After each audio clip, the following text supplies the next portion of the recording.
Welcome back, everybody, to the Jacksonville Jaguars franchise here on Madden 21. As today we have Week 16 here against the Houston Texans, and if we win this game, we win the AFC South. It is as simple as that.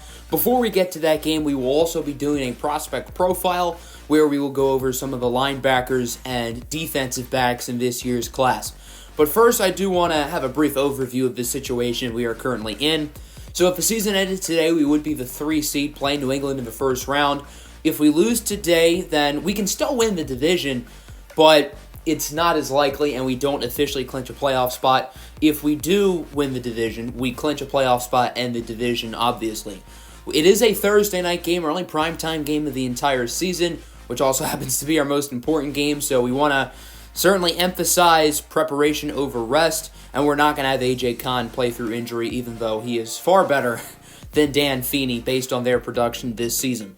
So let's start the prospect profile here. We're going to be looking at linebackers first. It's a pretty solid linebacking class. There are a number of guys who could certainly go in the first round, and I think in comparison to recent years, this is a better linebacking class than the average one. Last year, obviously, the top player in the class was a linebacker in Westlake's Lewis Kahn. This year, there aren't any generational talents at the linebacker position, but there are a bunch of good players. So I do want to assess what we currently have on the roster. Our main starters are Myles Jack, Joe Schobert, Quincy Williams, and Rashawn Babineau. Obviously, Jack is great. He has been outstanding this season. Quincy Williams, Joe Schobert, they're fine players, but you also have to remember Rashawn Babineau, who's gotten all of his snaps at the sub-linebacker position. Jack and Babineau are a great duo moving forward, but it doesn't hurt to at least consider potentially adding another linebacker to the group, trying to add some athleticism or explosiveness. The first guy we're going to be looking at is Maxwell Patterson out of Iowa State. Patterson's a good athlete, and he's a really solid finesse rusher. Student of the game, he's a very smart football player. He can be a little bit stiff at times. His change of direction is not great, and he doesn't really have any great power moves. He's more of a speed rusher, but he's a very high floor player, probably someone who won't be available with our first pick, so if we do want him, probably going to have to trade up to get him. The next guy we're going to look at is also a projected first rounder, but he does fall in our projected range of where we should pick. This is Denver Mullins out of the University of Clemson. Mullins is more of a traditional middle linebacker, the captain of the Clemson defense, and a guy who I think will be a team captain early in his NFL career. Very good athleticism, great run stopper. The upside in coverage is there, but he needs work there, and he can be over-aggressive at times, try for the big play too often. He's a really fun football player, and you can tell the passion of the game is definitely there with him, but sometimes he just tries to make too many plays. He also has some injury issues, specifically with that right leg and that right knee, so the medical is something to watch out for him, but he's a super talented player. One of my favorite late-round gems in this class, regardless of position, is the Georgia middle linebacker Elliott Snow. Snow is already 25 years old, but he is a very experienced football player. Started his career at the University of Rice before transferring to Georgia after his sophomore season. Production has been elite wherever he has played. Super smart football player. The awareness and play rec is off the charts. And he is a special human being, according to his head coach, Kirby Smart. The character traits absolutely pop off the chart in a good way with Snow. But obviously he's 25 years old, does not have great athleticism, and he does not have a particularly great ceiling. The final linebacker we're going to be looking at is another edge rusher, Josiah Woolridge out of USC. At only 21 years old, Woolridge has the physical traits to be a star. He has great burst, bend, and speed off the edge, and he has a super high ceiling, 10 sacks this year at USC. He's really improved every year he has played. I do think he needs to go to a team with the right fit. I don't think he has the size to have his hand in the dirt and play defensive end, but he's also not a guy who you want to be dropping out in coverage too often. This is a pass rusher and purely a pass rusher, so he's going to be an interesting player, and I'm very curious to see how his career pans out. Next up, we will be looking at cornerback. This is a very solid cornerback class, specifically depth. This is a really deep cornerback class this season, so certainly something to consider for the Jags if they do want to add some depth here. The Jags have invested a lot of high draft capital into cornerback recent years. In the 2020 draft, they used the 9th pick on C.J. Henderson, who's had a great year this year, 5 interceptions, and has improved a ton in coverage. They used the 7th pick this past draft on Zaire Wiggins out of Auburn, who's a really talented player. The Henderson and Wiggins duo is certainly going to be great for years to come. Beside them, there are some solid players like Cre'Von LeBlanc and Emmanuel Mosley, but maybe the Jaguars want to add that final corner to have a great trio of guys going forward. The first player we're going to be looking at is Anthony Mitchell out of Westlake. Mitchell's a very interesting player, and I think he would have been best off declaring last season. He is a redshirt senior, and in my opinion, he did take a step down from last year. Nonetheless, Mitchell is a great athlete, super fast, and he has great ball skills, 11 interceptions in the past 2 seasons. However, the footwork is very sloppy. Obviously, I've seen every Westlake game this season, and I guess I've seen every one of Anthony Mitchell's games in his career, and he really struggles on curl routes, out routes, stuff like that, because the footwork is just super messy. So he definitely needs to improve technique-wise, but the raw talent is there, and he'll be the first corner off the board. The second corner off the board, most likely, is Torian Cook out of Alabama. We know Nick Saban knows how to develop defensive players, specifically defensive backs, and Cook is next in line to succeed in the NFL. He has the highest ceiling out of any cornerback in this year's draft. He has experience in the outside and in the slot, so the versatility is there, and he is great in zone coverage. He does struggle in man and press coverage, inconsistent tackler, and does not have great ball skills. So he's a little bit raw. I don't know if he's going to be a great day one starter, but the upside is there, and I think you can develop him to be great. The final cornerback we will be looking at is one of the guys I like in the middle of the draft. His name is Caius Quickly out of SMU. Quickly is projected to go in the 3rd round, although I think he should probably go a round before that. Very talented player, a redshirt senior for the Mustangs, elite production since his freshman season. He was a safety early on in his college career, however, due to struggles in zone coverage, which is a concern of mine going into the NFL, he decided to move over to corner after his sophomore season. But he is a great athlete, and I think the ceiling is certainly there. He's a little bit raw, and at 5'9", I don't know if, kind of like Torian Cook, he's going to start right away, but there's a lot of potential with Quickly. So the reason why I did not talk about a lot of linebackers and corners is because this safety class, specifically at 3 safety, is absolutely loaded. There is so much talent this year at safety, which is good news for the Jags, because both of their starters need new contracts. Gerard Wilson and Ronnie Harrison are not under contract this season. Obviously, Harrison is the big one. He's had a great year this season. The Jags drafted a pair of safeties last year in Rashawn Babineau and Ike Shorts-Raymond. However, Babineau is obviously getting a lot of playing time at linebacker, and I think Ike Shorts-Raymond's role on this team could be slot corner rather than 3 safety. So the Jaguars really need safety, and the first one projected off the board is Thad Cage out of Iowa. When I've scouted Cage, I have absolutely fallen in love with this kid. He's forced 24 turnovers in 3 years with the Hawkeyes. Really solid athlete, and he can lay the boom. He is better in man than zone, which is a little bit odd. There are medical question marks, and he needs to read offenses better. So there are some concerns, but this kid is a playmaker. And he's probably going to go in the top 15 or so. I don't think the Jags can land him, but he is super good. Somebody who I think could fall right in the range of the Jaguars area is Jalen Augustine Jr. out of the University of Miami. Another high-level athlete. I think Augustine has the upside to be probably the best safety in this class. I think he has a higher ceiling than any safety this year.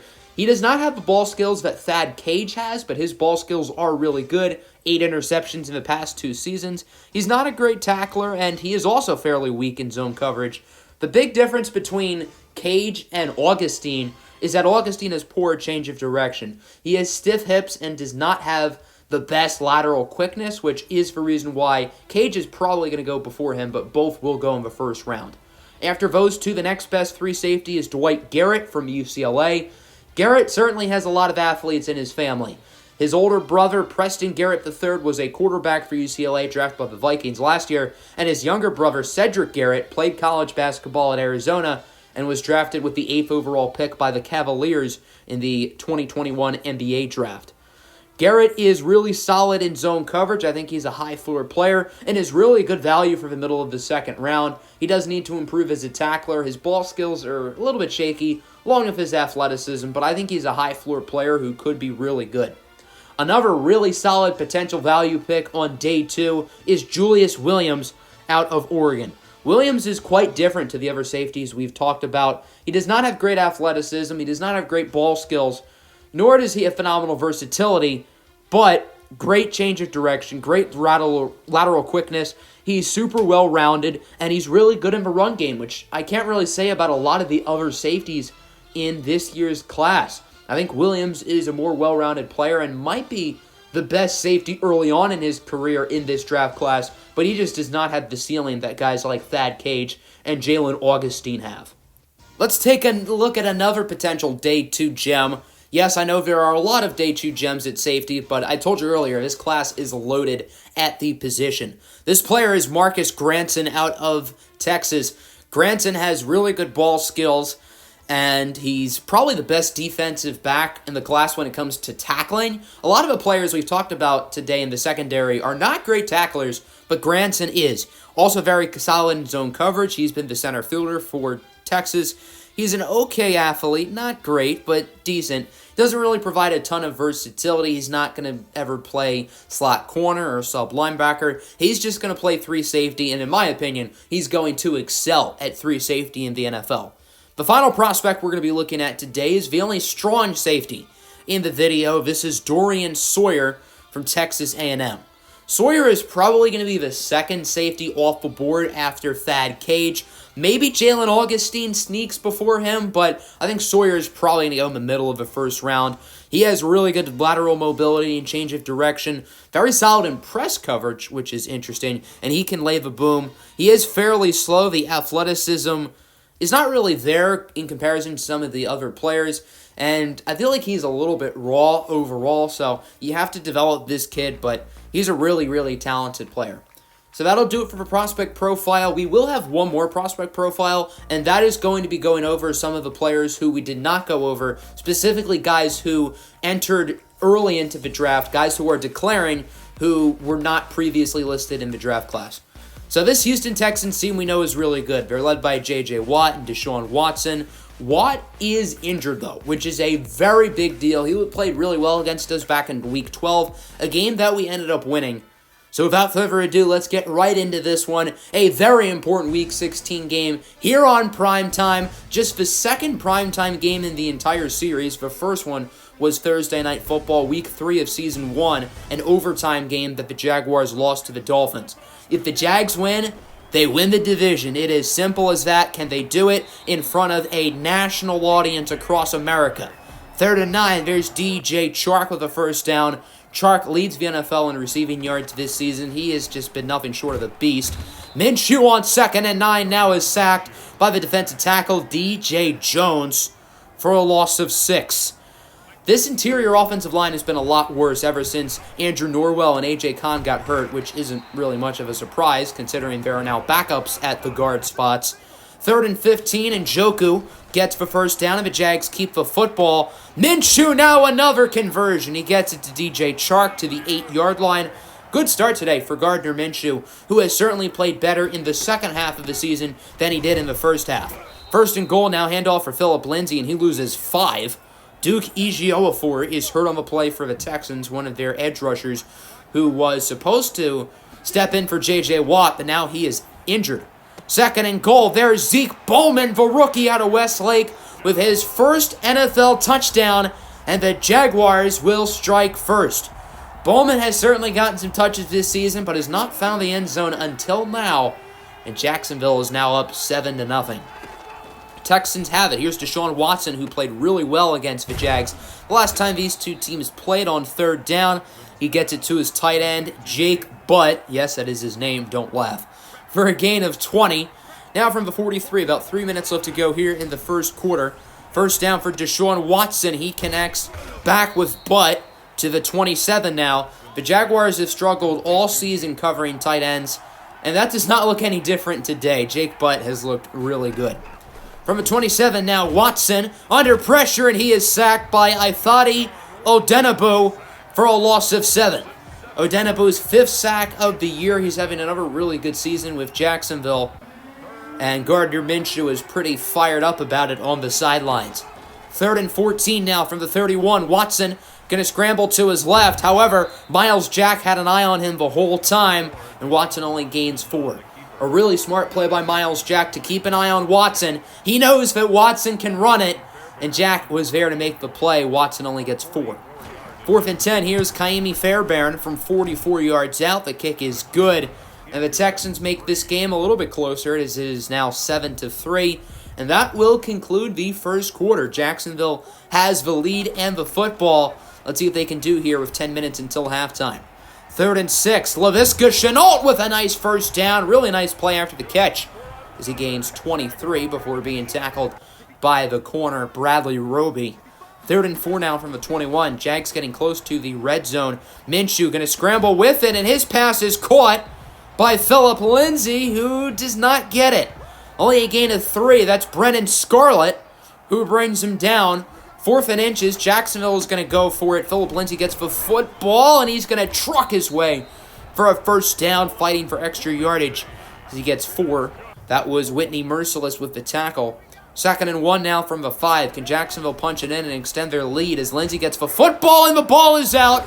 Recovered by Houston. That's Wilson who recovers. Tavon Wilson picked it up. It looked like it was Zach Cunningham who forced it. And the Texans force a huge turnover inside the red zone. However, they don't capitalize as Watson's pass is incomplete on 3rd and 6. Broken up by Jacksonville. The Jags now have it back from the 48-yard line. Minshew will be sacked here on first down by the linebacker, Brennan Scarlett. Makes another nice play, forcing a loss of 9. 3rd and 11 now from the Houston 49. Minshew under some pressure, going to try to heave it up for an open Phillip Lindsay, and he overthrows him. And it's picked off by the star safety, Justin Reed. And Reed with a really nice return all the way to the Jacksonville 34. Minshew saw Lindsay open, tried to throw it on the run, but Justin Reed tracked the football. He makes the play, and Houston now gets really good field position. 2nd and 10, Watson. His pass is incomplete, but yeah, we have a clear pass interference there. It looked like the defensive back, I believe that was Ronnie Harrison, he tackled the receiver before the football was even close to him, so that's a pretty easy call. And a 3 set of yards for Houston. Watson on first down is sacked. Ifeadi Odenigbo with his 2nd of the game, forcing a loss of 8. A huge play for the Jaguar defense. 3rd and 7 now, about a minute to go. Both teams have all 3 timeouts. Deshaun Watson going to look to throw it for his running back, Duke Johnson, and is broken up by Ronnie Harrison, making up for the penalty flag. So 4th and 7, Kaimi Fairbairn returns this kick from around 38 yards. The kick is good, and Houston cuts the lead down to 1. It is now 7-6. Jaguars trying to do something here late in the half is on first down. Minshew's pass is incomplete, but we've got a flag. This one is going to be pass interference on the Texans, and that will give Jacksonville an automatic first down and an additional 9 yards. That is Bernardrick McKinney with the flag. 2nd and 1 now. What a catch by Nelson Aguilar. Flipped on his back. Jaguars call their 2nd timeout. They're down to 1. 22 seconds left. Minshew up the middle for Nelson Aguilar.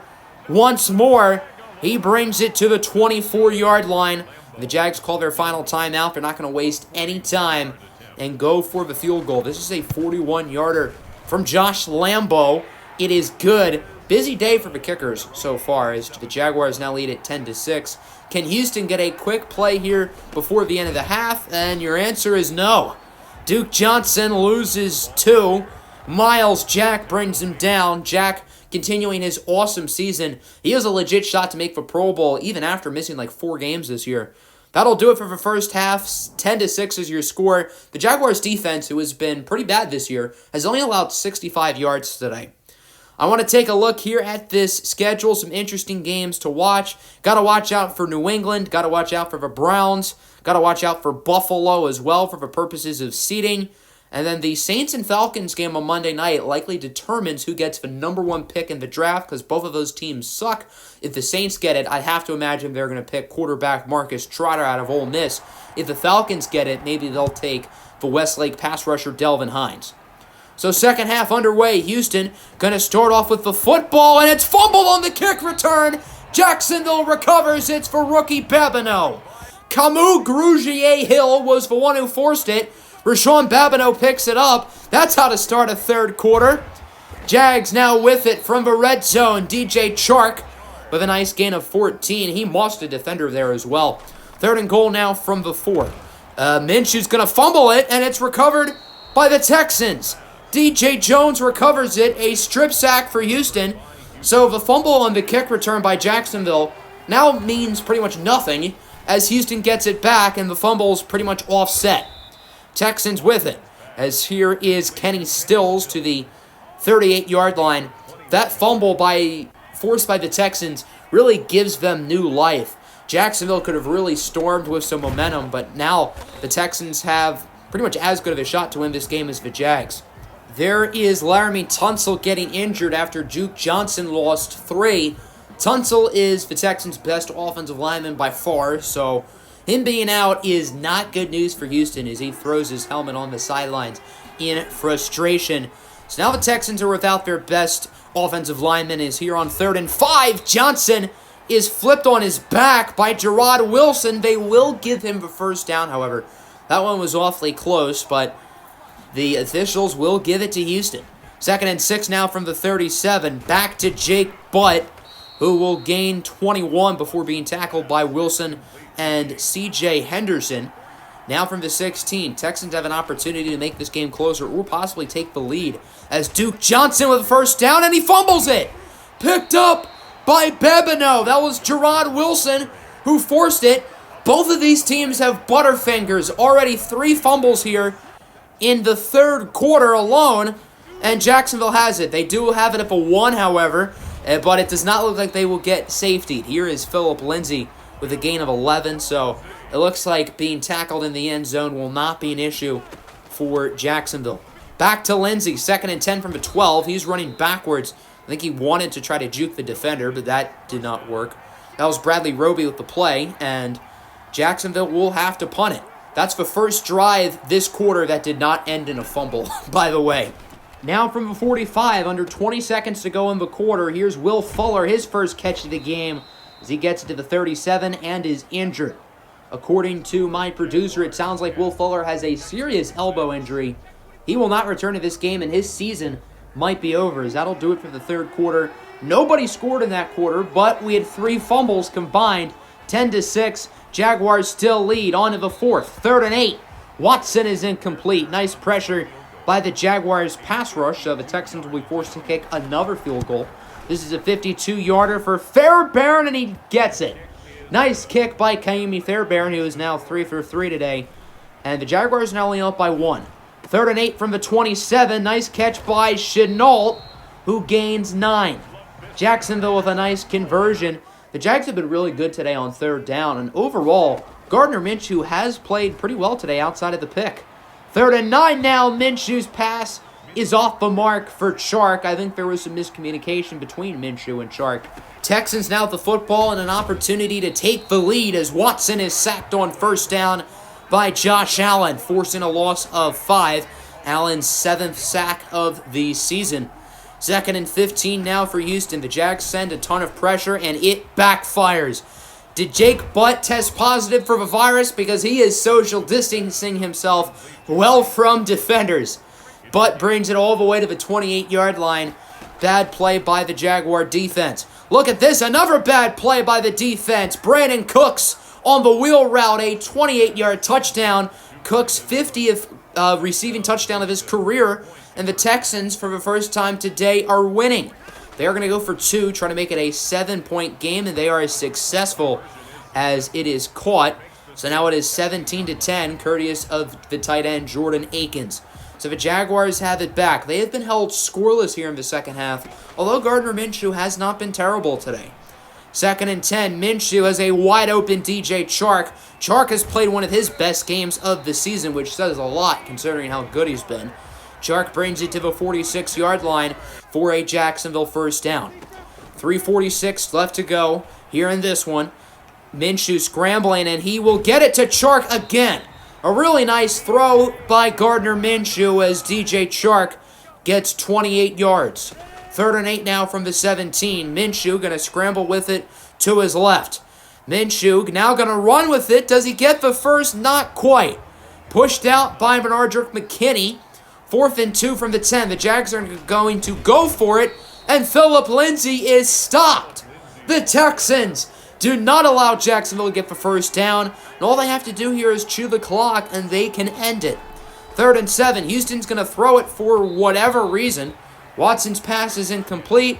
Gardner Minshew and company have another opportunity here to tie this game up. As we look at DJ Chark's numbers, he has been outstanding today. Now at the 2-minute warning, 17-10, Houston leads. Jacksonville has it at the 33 now as they try to tie it. 2nd and 8. Nice play by Laviska Shenault, but he fumbles it. Another fumble, and it's picked up by Roby. The Jaguars have fumbled it 3 times today.